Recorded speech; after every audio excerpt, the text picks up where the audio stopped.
Welcome to majc.ai, the operating system for hospitality. At Magic, we know an operating system is more than just software and systems. It's about people, because hospitality is nothing without them. So supporting the hospitality community is our number one goal. I think there needs to be more of a support system.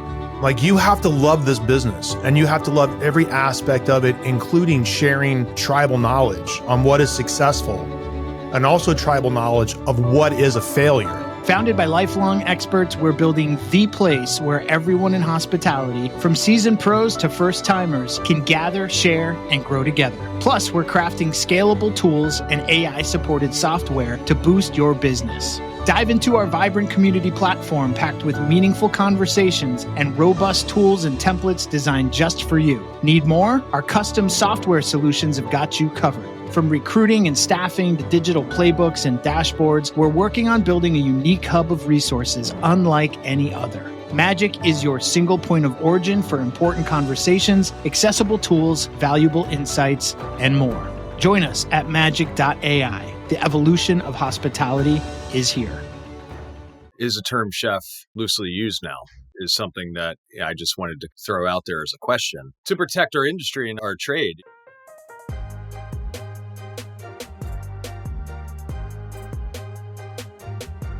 What is the new definition of chef? You know, I actually just went ahead and just looked up on Wiki, like what the definition of a chef is. We know what a definition of a chef is, or what it was previously, right? But a chef's a professional cook and tradesperson, proficient in all aspects of food preparation, often focusing on particular cuisine. The word chef is derived from the term chef de cuisine, right? So it can go on from there.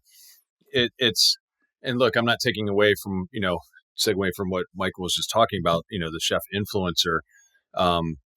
But, is the term chef loosely used now? Is something that I just wanted to kind of like throw out there as a question. Yeah.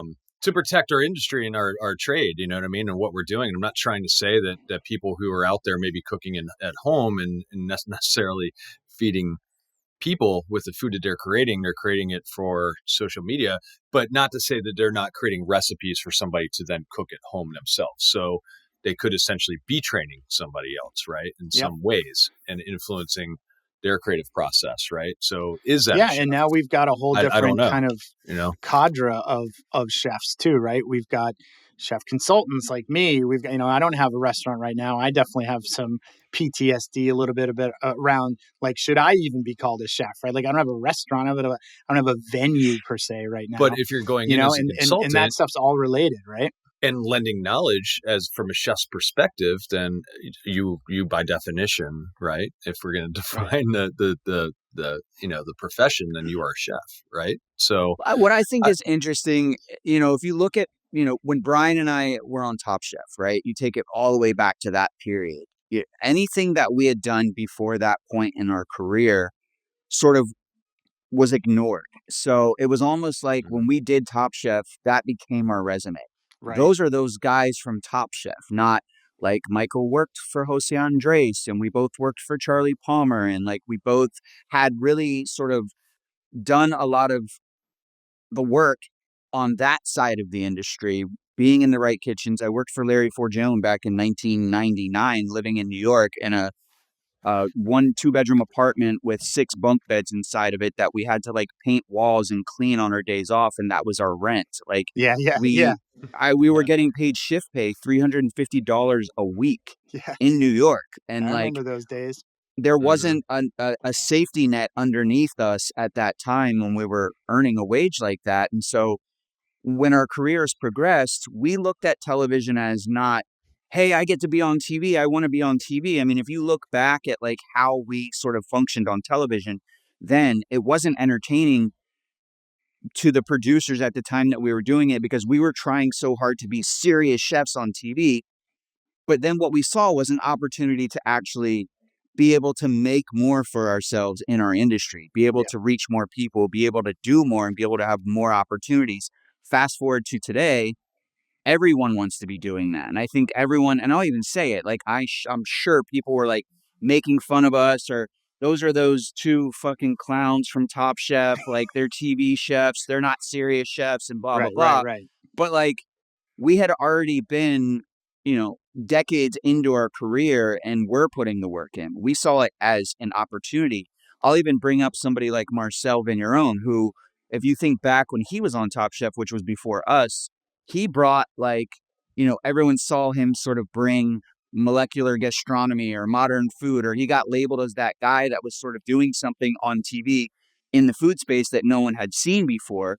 And then he got labeled like that. And after that, he ended up being our sous chef when we opened Bazaar with Jose Andres here in LA. And I was, that was for me like a risky sort of thing to do at the time. I'm like, oh, I don't know if we should hire this guy. So even I was guilty of that. Come to find out, like, he was one of the best sous chefs that I ever had. And the guy just cared so much about cooking. But again, he was labeled for like his resume was his behavior, or what his behavior was perceived to be on Top Chef.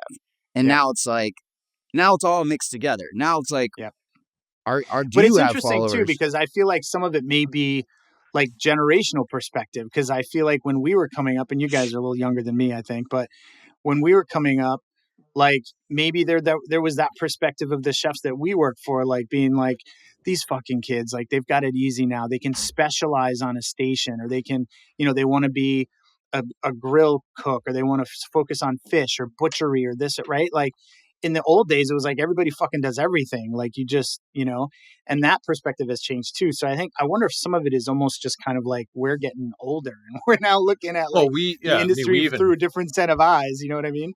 Yeah, we even grew up in a kitchen, or each respectively in kitchens that, even pushed us into the pastry kitchen, just so we could, 100%.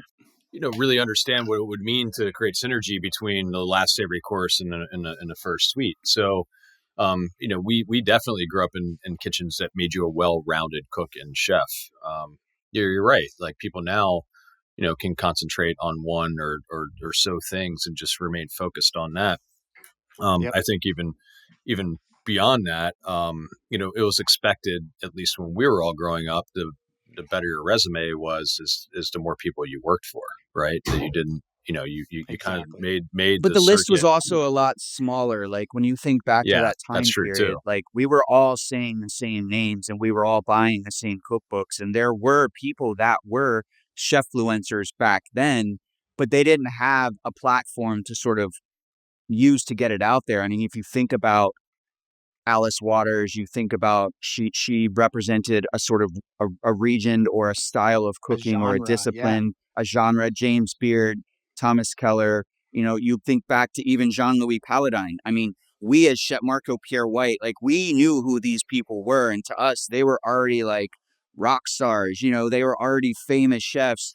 We wanted to go Alfred Pertelli. Like when you hear these names, that Charlie Trotter, these chefs that were like myths to us, and then you would see them and meet because them. It was about the craft, right? Like, but also and we used to exchange like notebooks, and like the information just wasn't available for everyone everywhere. It was almost like there was this camaraderie between all of us that were working as line cooks in a lot of these restaurants. To then, if we were all meeting up for a beer, there was like a time where you would sort of share notebooks and be like, what did you look at this thing I did today? And it's like written in shitty handwriting, and sometimes on a seafold paper towel, even on your hands. Like you're just like wherever you could get and save, because you held this information so close to you out of fear of losing it. Like you went and worked there to get this information. And now it's like you can jump online, you can get on the Granda app, or you can go and just get everything immediately. And so now like everyone's doing the same dish with the same Mold Brothers mold on top of it, because that's what's like trending today. And it's like, that's why I feel like we're also starting to see an appreciation for just good, delicious food, because everyone's like, yeah, I've seen that picture in 12 different colors today by 12 different chefs. Same exact dish, just somebody else used a different sort of flavor, versus like, oh, look at that style of food. Look at that style of food. I want to learn that style of food. And I think that we're feeling it. People are going back to wanting something more comfortable, and I think they find comfort in something that's just delicious. Yep, and that actually, go ahead, Brian. Yeah. So for kids that are listening right now, the three of us, we started cooking before there were cell phones, just putting that out there.